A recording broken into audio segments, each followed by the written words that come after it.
Bonjour les amis, j'espère que vous allez bien. Je vous retrouve pour vous parler aujourd'hui de la spiritualité, refaire une petite marche arrière pour vous rappeler que la spiritualité, dans sa définition de base, c'est tout ce qui va appartenir au monde de la non-matière, au monde de l'invisible, de l'impalpable. Et donc, bien évidemment, lorsque nous choisissons de rentrer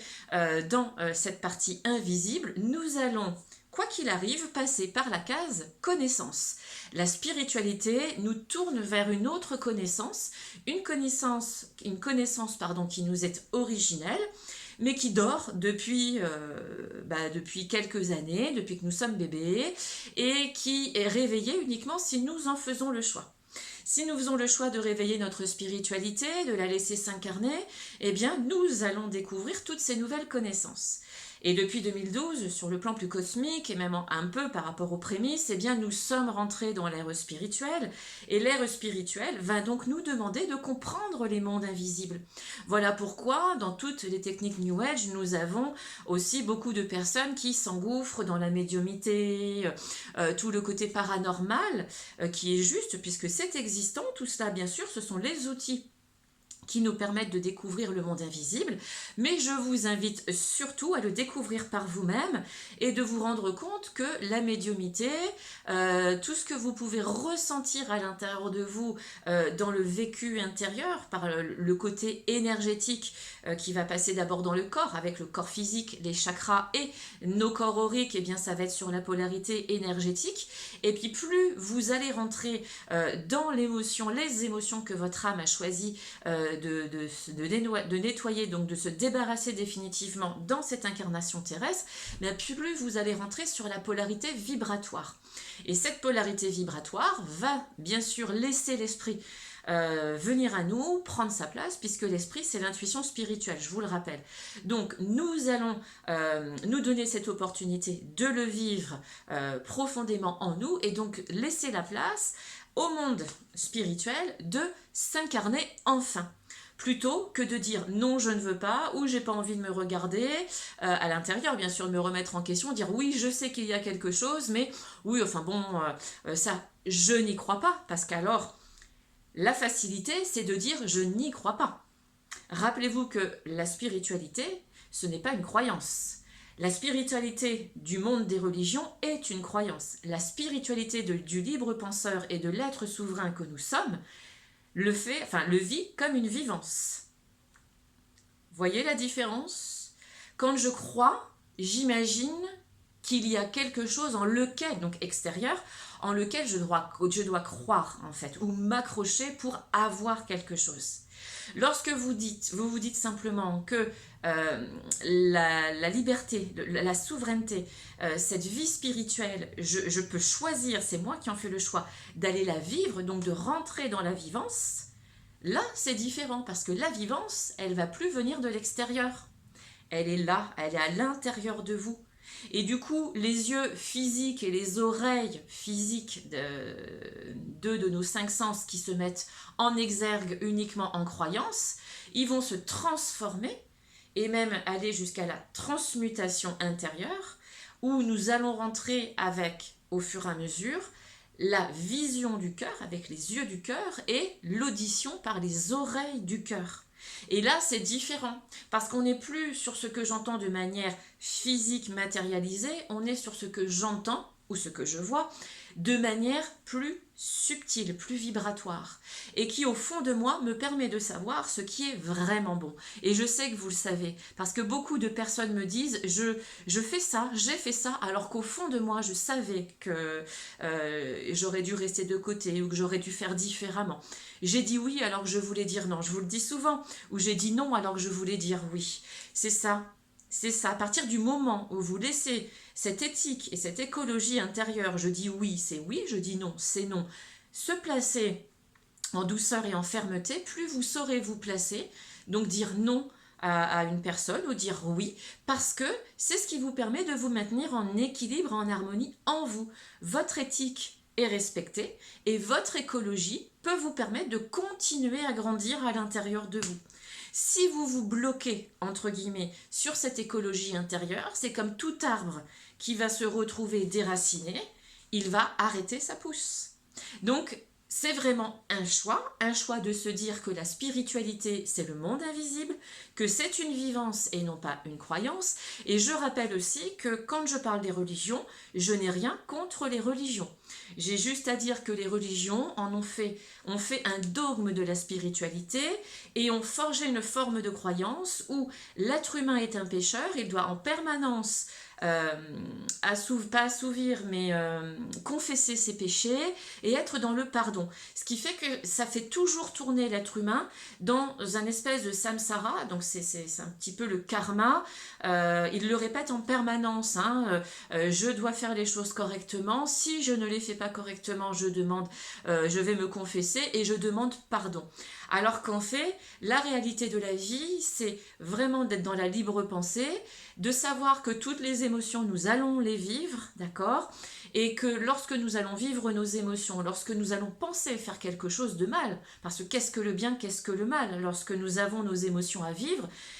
nous allons la vivre, peut-être que ça va toucher la personne en face de nous ou que nous allons créer une situation difficile autant pour les autres que pour nous, mais c'est inconscient. C'est parce que cette émotion, elle est en cours de matérialisation pour que nous puissions la comprendre. Donc, quand on dit je fais quelque chose qui fait du mal, je préfère dire je remercie pour ce que je vis parce que je le vois enfin devant mes yeux, plutôt que de penser que c'est une faute que je dois confesser et que ensuite je dois être pardonné. Je fais exprès de dire doit, il faut, parce que c'est très péremptoire, c'est des mots qui nous laissent dans une forme de culpabilité. Alors que si je me dis mais je sais que je vais vivre ça, que je vais avoir, c'est la vie, je vais avoir des expériences qui vont être délicates ou difficiles pour certains vocabulaires, pour un autre vocabulaire, eh bien je vais l'assumer, ça fait partie de la vie, parce que cette expérience, c'est ça l'être spirituel, ce qu'il demande au travers de l'âme, c'est de vivre ses difficultés pour s'en libérer avec ses qualités vertueuses. Et non pas de tourner en boucle sans utiliser ces qualités. L'empathie, la compassion, l'écoute, aimer l'autre, même quand vous savez que l'autre vous envoie quelque chose qui semble négatif, donc la situation dont on parle de manière subtile, vous avez la sensation que que ça vous fait du mal, la personne le fait, alors peut-être consciemment, mais aussi peut-être inconsciemment, et donc plutôt que de rentrer dans les défauts fondamentaux de l'égrégore sombre, de la 3D, ben, je vais plutôt mettre en place un juste milieu, on va dire un équilibre, de manière à désamorcer ce qui pourrait se transformer en conflit. Il m'a créé une émotion intérieure qui ne me va pas dans ce qu'il me dit ou dans la situation. Qu'est-ce qui fait que mon âme a choisi de vivre ça? Et là, quand vous commencez à vous dire que c'est vous qui avez choisi de vivre cette expérience, tout devient différent. Parce que vous devenez responsable et vous n'allez non plus vous mettre en position de victime, vous allez vous mettre en position de responsable et vous dire « Ok, je reçois ça, je reçois cette information, je vais donner le meilleur de moi pour prendre de la hauteur et modifier avec amour ce que je vis aujourd'hui. » Donc, échanger sur un ton beaucoup plus doux, faire comprendre à la personne que ce qui se passe, ça vous touche et essayer de rentrer dans une communication qui va être une communication de cœur à cœur, où là, vous allez en fait désamorcer ce qui pourrait être un conflit, et vous allez rentrer, lorsque vous rentrez dans la communication de cœur à cœur, vous rentrez dans l'amour inconditionnel. Donc l'amour inconditionnel, c'est j'échange dans la paix, et j'écoute ce que l'autre va me dire, pendant que moi, je lui exprime aussi ce que je ressens. C'est un donner-recevoir partagé, et là, nous sommes dans l'amour absolu aussi, nous sommes dans l'amour inconditionnel. L'amour, c'est dans toutes les expériences de notre vie. C'est pas uniquement l'amour physique avec quelqu'un ou avec nos enfants, notre famille, les gens que nous aimons. C'est aussi l'amour humain dans toutes les situations que nous allons rencontrer. Et ça fait partie de l'incarnation de la spiritualité. Lorsque vous gardez ces schémas de vie à l'esprit, que vous vous dites tout simplement « Ok, c'est moi qui suis responsable de ce que je vis, j'ai demandé à vivre cette situation et je suis sûre que vous avez déjà eu plusieurs situations qui se répètent et vous vous dites mais c'est pas possible, j'essaye de faire au mieux et ça revient toujours. Ben, ça revient toujours parce qu'en fait, la base, l'origine est toujours là. Donc tant que vous n'êtes pas allé chercher l'origine, que vous vous dites, bah oui, ok, je mets un petit peu de pommade, je désamorce, mais sans véritablement rentrer à l'intérieur de vous et regarder vraiment ce qui se passe, en sachant que si ça revient, cette émotion, Elle est là parce que l'âme, eh bien c'est certainement, en tout cas c'est ce que j'ai compris dans cette incarnation aujourd'hui, dans l'expérience, c'est qu'en fait nous avons 2 ou 3 émotions que l'âme a choisi de nettoyer ici, qui vont être plus dominantes. Et donc c'est souvent celles qui vont arriver le plus souvent et qui sont le plus souvent dominatrices, et là je mets le mot volontairement, dominatrices, et qui essayent de garder le pouvoir sur nous pour nous empêcher de devenir vraiment cet être spirituel et d'être en équilibre avec l'être humain. Et donc les qualités vertueuses vont venir s'opposer aux défauts fondamentaux, et si nous résumons, pour ne pas vous perdre, si nous résumons, l'être humain, il est dans la 3D, dans l'égrégore sombre, avec les défauts fondamentaux, et l'être spirituel qui dort en nous, qui demande à s'incarner, il est dans l'égrégore de lumière,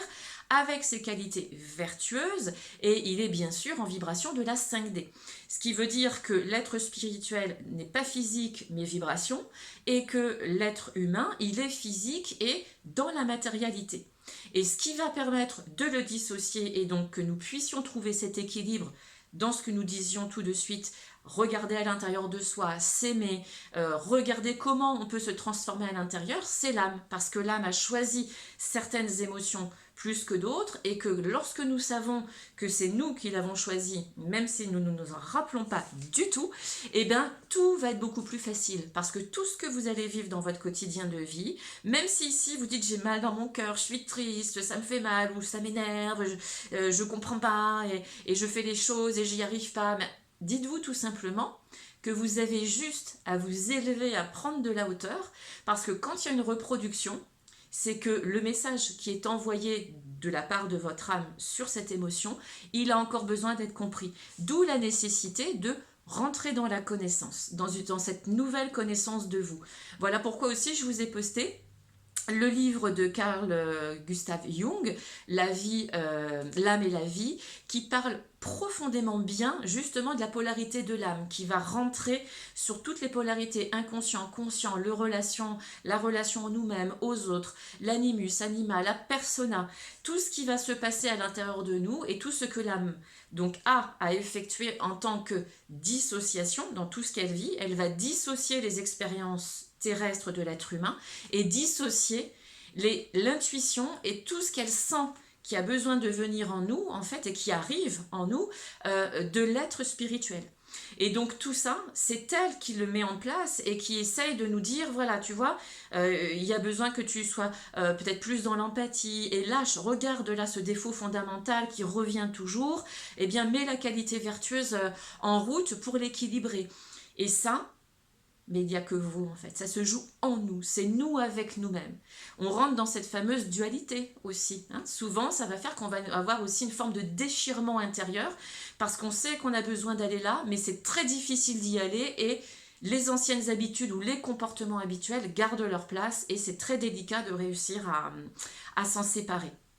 Donc lorsque nous avons conscience que l'être spirituel que nous sommes vibre dans la non-matière, et que nous vivons aujourd'hui tout autour de nous, hein, dans les énergies intérieures, dans notre corps, et sur les vibrations plus cosmiques du Père-Mère, notre famille cosmique, eh bien nous prenons conscience qu'il est temps d'aller à la découverte et de comprendre ce qu'est la spiritualité. Alors rapprochez-vous des personnes qui le vivent, rapprochez-vous aussi peut-être des livres ou de ce que vous sentez à l'intérieur de vous, vous intéressez à la médiumnité, vous intéressez peut-être à tout ce qui va toucher justement parler des religions, mais comprendre un petit peu qui étaient tous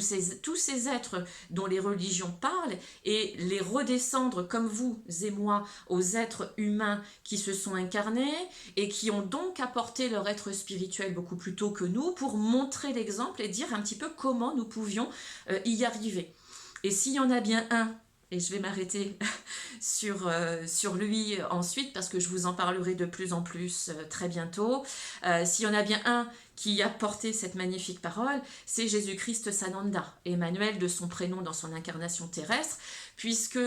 il nous a vraiment dit une chose: aimez-vous les uns les autres. Aimez-vous d'abord, et ensuite les uns les autres. C'est ainsi que tous les jours je vis en me disant toujours: je m'aime d'abord, je m'occupe de moi de manière humaine, parce que dans cette occupation intérieure de moi, eh bien, je vais transmettre encore plus et donner encore plus d'amour et de lumière autour de moi. La spiritualité, c'est ça, gardez-le à l'esprit. Cet amour intérieur que vous transmettez ensuite autour de vous. Nous sommes tous nés comme ça, nous l'avons en nous, simplement, c'est la personnalité, le mental ego dans la société de l'égrégore sombre qui fait que nous nous sommes transmutés uniquement dans des êtres pensants,